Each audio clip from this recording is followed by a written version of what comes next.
My name is Maya Carter. I'm 30 years old. I work as a copywriter at a small advertising company in the city. My days are simple: coffee at 7:30, bus at 8 o'clock, work from 9 to 5, then home, dinner, and books.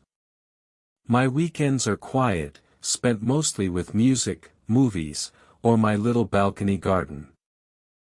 I've never been someone who seeks excitement. Peace has always been my favorite kind of happiness. But everything began to change on an ordinary Monday morning, the day Adrian Lewis walked into our office.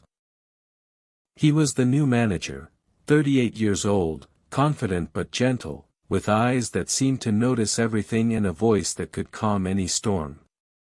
From the very first day, people liked him. He spoke to everyone kindly, remembered names quickly, and smiled with genuine warmth. When he talked, even the air felt softer. At first, I didn't think much of it. He was my boss, and I was one of many employees. I greeted him politely, took my coffee, and went back to my desk. But somehow, I started noticing the little things, the way he always said, "Thank you," how he held doors open for others, how he listened without interrupting. It was rare to meet someone who made kindness look effortless. Weeks passed. I began to look forward to our conversations. They were never long, a few minutes about deadlines, about ad concepts, sometimes even about books or favorite cafes. But those short exchanges made my day brighter. His calm, deep voice would echo in my mind long after I went home.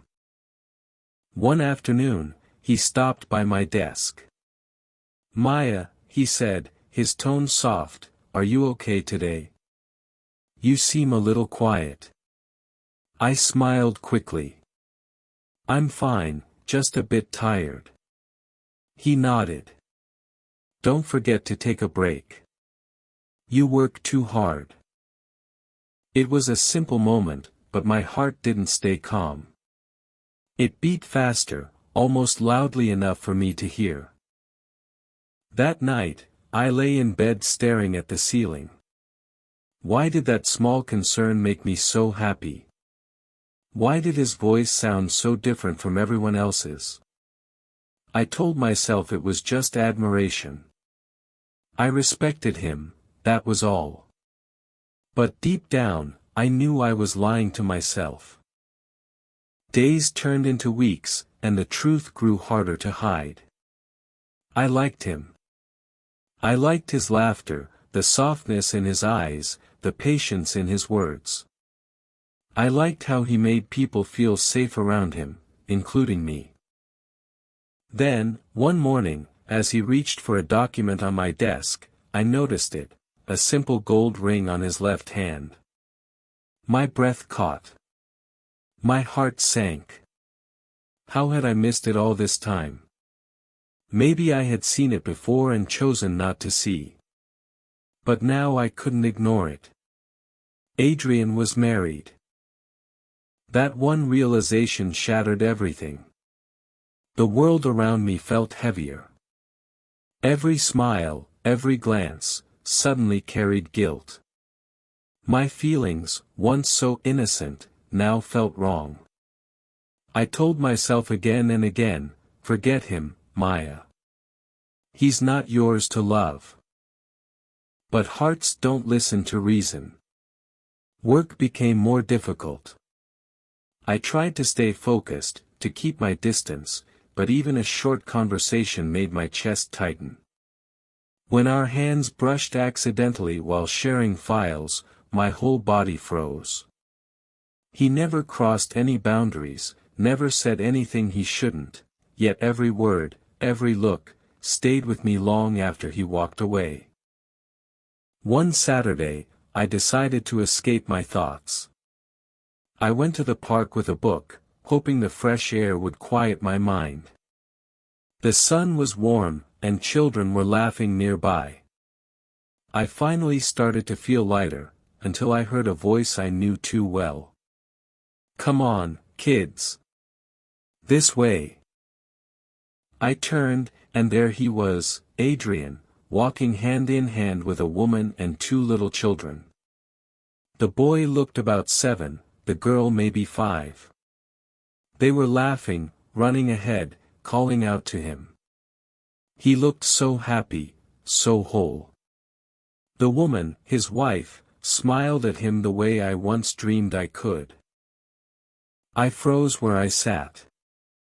My heart felt heavy, my eyes burned, but I forced myself not to cry. I turned my face toward the trees, pretending to watch the sunlight through the leaves. In that moment, I understood something painful and true: he was never meant to be mine. The next morning at work, I felt hollow. I kept my head down, avoided eye contact. But he noticed. "You look tired," he said softly. "Everything okay?" "I'm fine," I replied, forcing a small smile.